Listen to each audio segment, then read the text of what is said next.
Lamb lady here with the sound of letter L. Oh, oh, loose lolly is licked. He had his dinner. This dessert he has picked. Lazarus sat begging.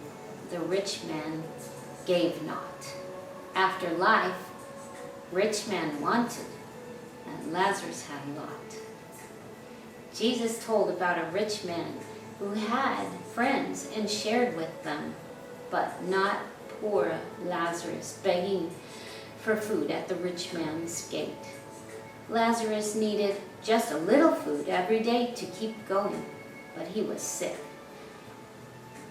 The rich man had other plans for his money. When the rich man and Lazarus' time had ended here on this earth, they found themselves in Hades. Then all the rich man's things were gone.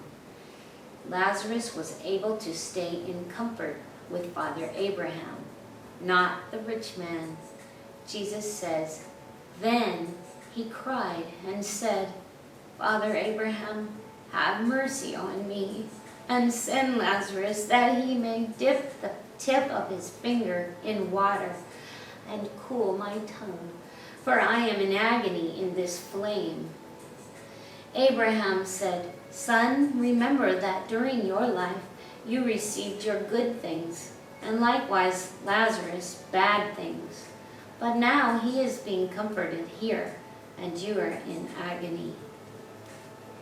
Jesus says, look unto me, and be ye saved, all the ends of the earth. That's all people. Ciao. That's goodbye.